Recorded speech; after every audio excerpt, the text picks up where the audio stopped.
what's going on? It's City Loop back again. We're here for part 2 of our auto sampling tutorials. And the previous video, we did a bass, which was just kind of a single mono sound, and it didn't really have any sustain or anything like that. This one, we're going to go a little bit different. We're going to go do something with a little bit more sustain, like a string or a pad. And when you do a string or a pad, you essentially just kind of want it to ring out, like you hold the key down, and you want it to play as long as you hold the key down. And to do that, you need to have some sustain to it. And so we're going to introduce something called an X fade or a loop to our loop in here. Now, in the previous video, I already went over the Bluetooth connections that I was doing, but I'll go over them briefly here. I'm not using a hardware MIDI. I'm using Bluetooth MIDI because, well, I've had problems with all 4 ways of trying to do this. And the easiest way for me to do it and the more consistent way is using my iPad Air and using the Bluetooth MIDI. So that's what we're going to do. So if you go here to preferences, you can see I've got the Bluetooth set, okay, turned on. And then over here on my iPad, you can see here that it's not connected. So let's do that. So there's the force, and it says not connected. So let's go ahead and connect that.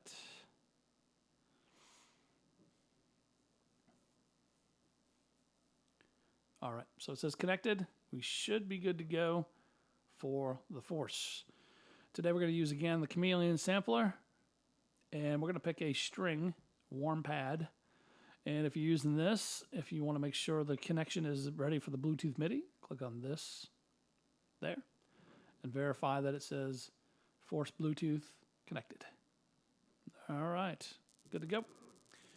Next, what we're going to do here is we're going to come back to the matrix. And I'm going to add in, by hitting the plus button, a MIDI channel. Then I'm going to double tap the MIDI name. And then scroll down to right here, right below where it says all ports.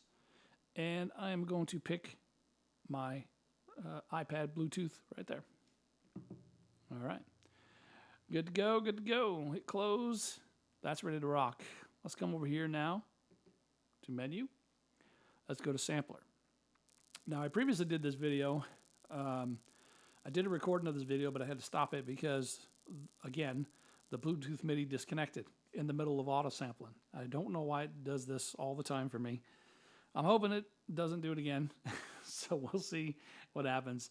But I got my inputs 1 and 2 right here in the back, going to my iPad. Good to go, ready to rock. This time I'm going to stick with stereo instead of mono, because the sound's going to be a little bit more full in this case, being a string, and it may have some different pan to it. You never know. I've got my on to verify I can actually hear it, so let's verify. Excellent. So sounds good to me.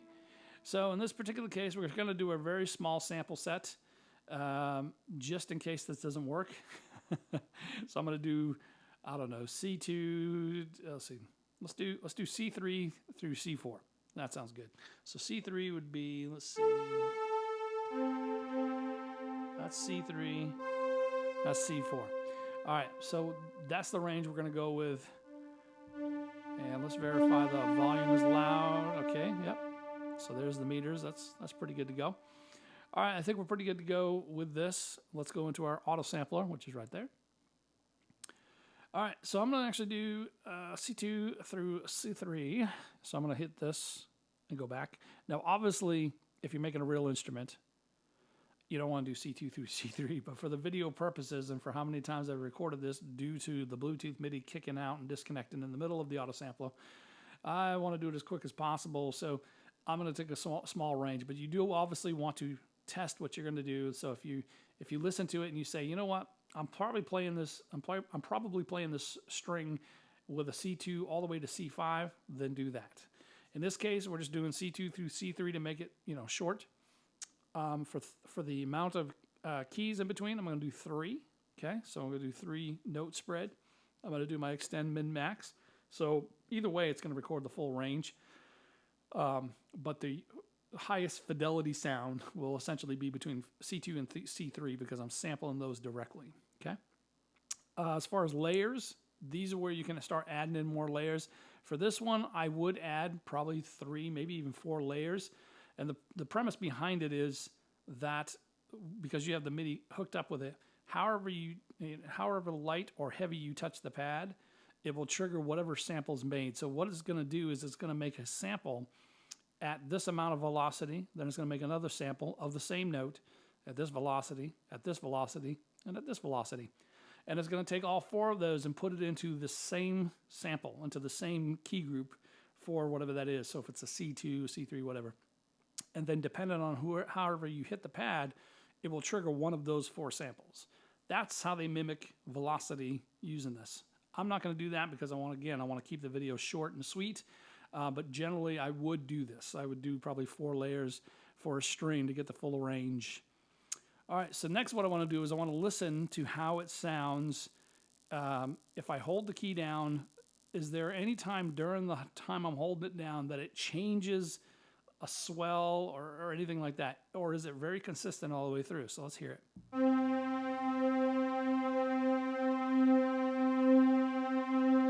Sounds pretty consistent to me. Sounds like there's not really any kind of ramp up or ramp down or any type of weird modulation in between. So I think if we just did a 6-second hold, that gives me enough of a sample to have a really good loop section, because I want a pretty decent loop section. I don't want a really, really short one because I don't want it to, continually do that. So I think 6 seconds will be good. And I noticed that when I lifted my hand, you hear how long it takes to come out. It sounds like maybe 3 or 4 seconds probably worth right there. So I'm going to do 6,000, which would be 6 seconds, and then maybe 4,000 for the release. So before it starts recording the next note, wait 4 seconds is what I'm telling it. Okay, let's name it what it is. Warm pad. Excellent. All right, and so in the last video, we didn't actually go over this part because we weren't doing any looping, but you can do forwards, alternating, or reverse. So in this case here, forwards would mean it's got the sample itself is 6,000 in length, right? So in this particular case, it's going to wait another 4,000 for that to come down. So you got about 10 seconds, right, for a sample. So in this particular case, a good subset may be between maybe 1,100 and maybe, 3,700.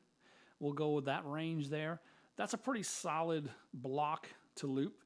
So in this particular case, I believe, and I could be wrong on this, but I believe in order for the X fade option to work, you have to have at least 1,000. You have to have it in that range to start. So we're going to go with about 1,100 to start the loop. So loop point start. When it says forward, it means play the sample all the way to the end, and then go back to the loop point that I've set for the start loop point and play it again from there.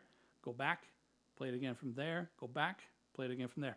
Alternate would be ping pong, so play the sample, goes back to the loop point, plays the sample, ping pongs, goes back, goes forward, goes back, goes forward, whereas reverse is always going from the last part of the loop all the way back, okay? We're going to stick with forward because I think, I could be wrong on this as well, I think that is the only option that you have to make X fade available, I believe.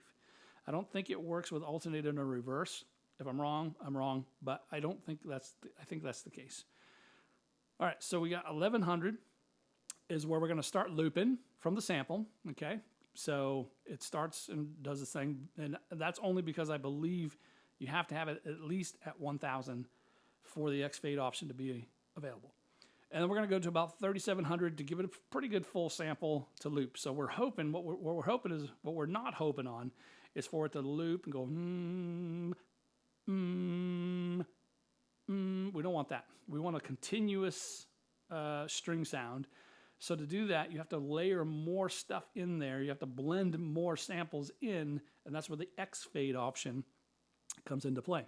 So for X fade, I'm going to go with about 10,000. Now, do keep in mind this will increase some performance hit as far as the RAM and CPU and stuff.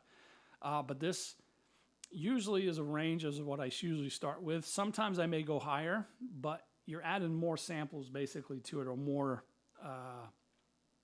of a file. You're increasing the size of it essentially by blending more samples in there to make it a little bit smoother sounding, so that there's not a noticeable click or stop between the end of the note and the loop start.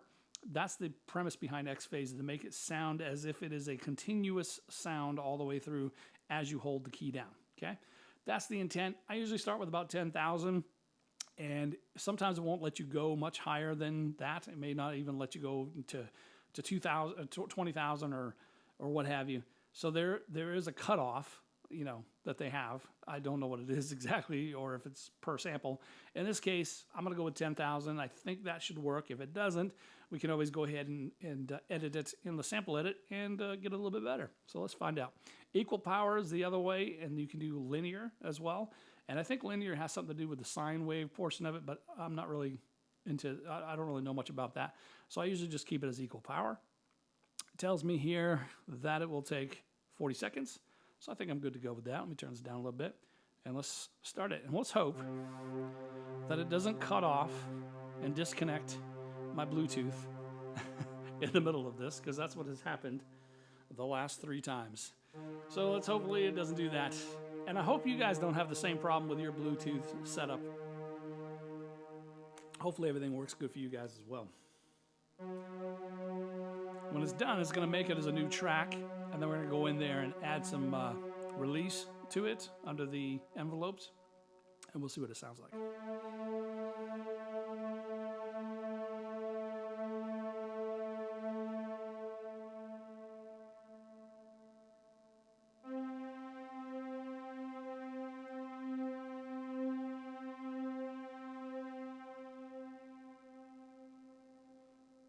All right, excellent. Made it all the way through without disconnecting. Love it. That's a win.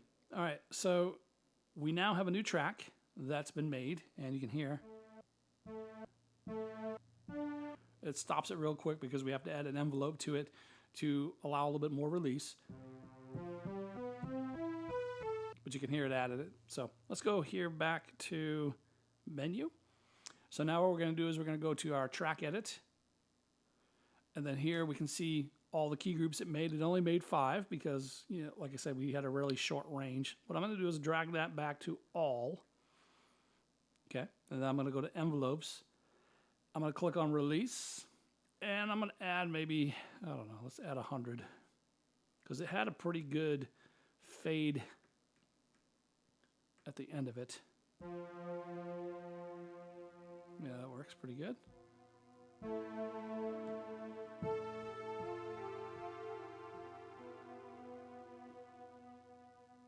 Yeah, I like that. So we're going to stick with that for that part. All right, let's go here to the sample real quick. So you'll notice right there is the loop point for that sample. And actually, we could have made it longer. And we can always do that as well. We can always tweak it. But the X fade is actually set for this particular sample. So let's see how this actually sounds. And we'll see if it actually has a pretty smooth transition from doing the loop portion of it. Because, again, it's going to be about 1100, so almost 3 seconds worth of a sample. So let's try it and see what it sounds like.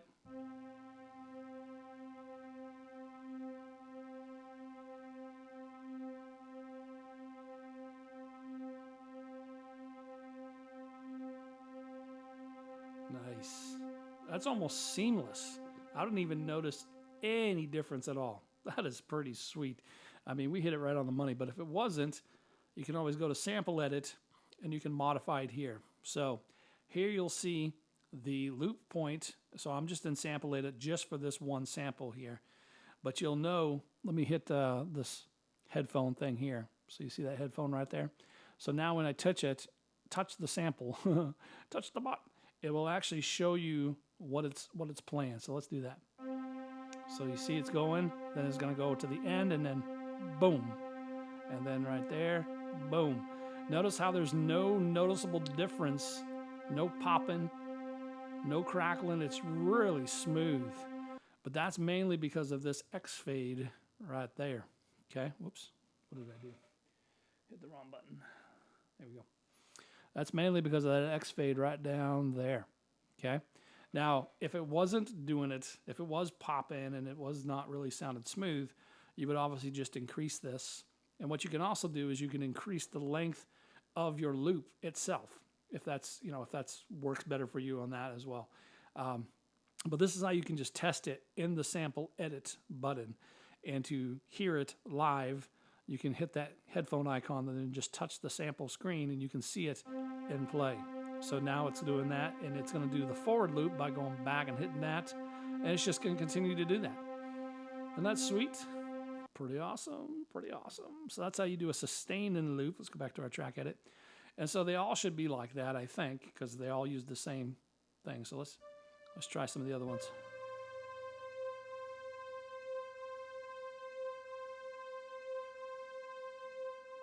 Yep, that sounds really good too. So let's see what this sounds like through here. Oops. Let's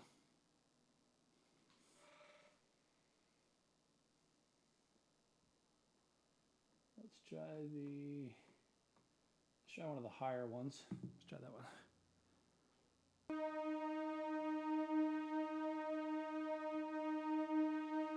Yeah, I like that. I like it, I like it. So yeah, I think we did pretty good on that. And our Bluetooth stayed on, which is good.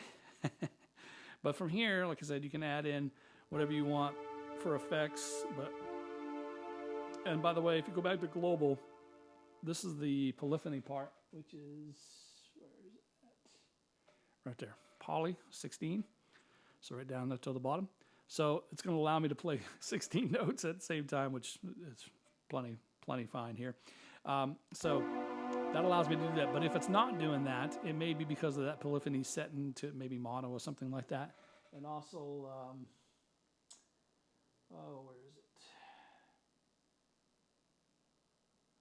I thought there was one for like mono. I can't remember. I thought there was a key for mono, but I'm not really seeing it right now. And if you need to change the volume of it itself per sample, you can do that right there with the layer, the edit. And you can see here by default, it set it to whatever we had done. This velocity here, you have a random and you have a cycle. Those are pretty cool as well. And those will basically be like if you had a pad and you had 4 different samples that did 4 different sounds all together. Every time you hit the pad, it cycles through each one of those samples. So if you look here under samples, you can see that it says layer 1. So I only did 1 layer. Remember the option where you can set 4 layers of velocity? So I've only done 1 layer, but you can add more layers to a single sample right there. And if you choose this one here where it says velocity, it's going to take all 4 of those layers and it's going to look to see, you know, it's going to register whatever you've done for the touch of it, as it were. And then it's going to be, I think, let's see. I think there's yeah, right here. That's level. There we go, velocity. Velocity start. So if you had more than 1 sample here for the velocity, so you had velocity 3, 2, and 1, here's where those would be. So in this case, I only did 1, so it's 127, but you can set whatever the velocity start would be right there. And so however hard the person hits the pad, it will trigger one of those 4 layers, samples from those layers, right? But as I was mentioning, the other options you have over here is you have cycle and random. And I think the random one is like the round robin one. Cycle, I think, will go if you had 1, 2, 3, and 4, layer 1, layer 2, layer 3, layer 4, and they were like wave 1, wave 2, wave 3, wave 4. Every time you hit the pad, it will go in that sequence. I think random is a randomness. I think it picks them at random as you hit them, but it's a different sample every time you hit the pad. So it's a pretty cool little feature you can do there as well, which is pretty awesome. Note on sample play. We didn't do a one-shot in this case because we only want to play as long as I'm holding the note. The one-shot would be obviously a one-shot. You hit it and it plays the full sample and then it ends. So in this case, it made everything that you need for the key group. You didn't have to do anything else. You just basically hit auto sample, hit start, boom, and everything was good to go. So that's how you do a instrument sample, use an auto sampler that has sustain, right? I hope you guys enjoyed that video. We're going to do some more videos of me doing some performances where I actually demonstrate some of the songs I do and how I create them on the Akai Force. But until next time, don't forget to check out the YouTube and subscribe and hit the notify bell for when I do videos, because I also do live videos of me doing concerts because I play live in virtual worlds like OpenSim, Second Live, Neos VR, things like that. And I post shows of me doing it live on YouTube. So if you're interested in that, you can see that on YouTube. And you can also check me out on my website at www.acidicloop.com. Until next time, peace out, players. Don't forget to get in the loop. Acidic Loop.